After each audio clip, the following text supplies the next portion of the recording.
ಯುವ ಭಕ್ತರಿದ್ದಾರೆ, ಅವರೆಲ್ಲ ಸಂಪರ್ಕ ನನಗೆ ತುಂಬಾ ಸಂತೋಷ ಆಯಿತು. ಅಲ್ಲೇ ಸಂಸ್ಕಾರ, ಅಲ್ಲಿ ವಾತಾವರಣ, ಮಾತಾಜಿ ವಾತ್ಸಲ್ಯ ಬಗ್ಗೆ ಹೇಳಿದ್ರು ಯತೀಶ್ ಅವರು.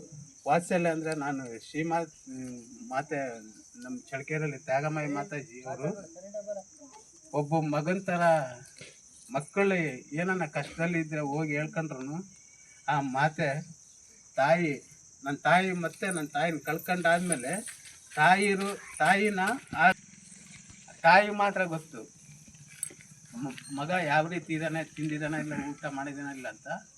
ಆ ತಾಯಿ ನಿನ್ನೆ ಆಶ್ರಮಕ್ಕೆ ನಮಸ್ಕಾರಕ್ಕಂತ ಹೋದೆ ನಾನು. ಆಶ್ರಮದಲ್ಲಿ ನೋಡಿದ್ರೆ ನನ್ನ ಹಾವಭಾವ ಎಲ್ಲ ನೋಡಿಬಿಟ್ಟು ತ್ಯಾಗಮಯ ಮಾತಾಜಿಯವರು ಇವರು ಪ್ರಸಾದ ತಗೊಂಡಿಲ್ಲ, ಇವರು ಹಸುಕೊಂಡು ಬಂದಿದ್ದಾರೆ ಅಂತ ಹೇಳ್ಬಿಟ್ಟು ಪ್ರಸಾದ ತಂದು ಕೊಟ್ಟರು ನನಗೆ. ನೋಡ್ರಿ ಭಗವಂತನಿಗೆ ಎಷ್ಟು ಅಮ್ಮ, ಆ ತಾಯಿ, ನಮ್ಮ ತಾಯಿನ ಆ ತಾಯಿ ರೂಪದಲ್ಲಿ ಕಾಣ್ತಾ ಇದ್ದೀನಿ. ಅಷ್ಟು ನನಗೆ ಸಂಪರ್ಕದಲ್ಲಿದ್ದೆ ಚಳ್ಳಕೆರೆ. ನಾನು ಅಲ್ಲಿಗೆ ಹೋಗಲಿಲ್ಲ ಅಂದರೆ ಸಮಾಧಾನ ಆಗಲ್ಲ. ನನ್ನ ಮಕ್ಕಳ ಸಮೇತ ಒಳ್ಳೆಯ ಸಂಸ್ಕಾರ ಕೊಟ್ಟು ಬೆಳೆಸ್ತಾ ಇದ್ದೀನಿ.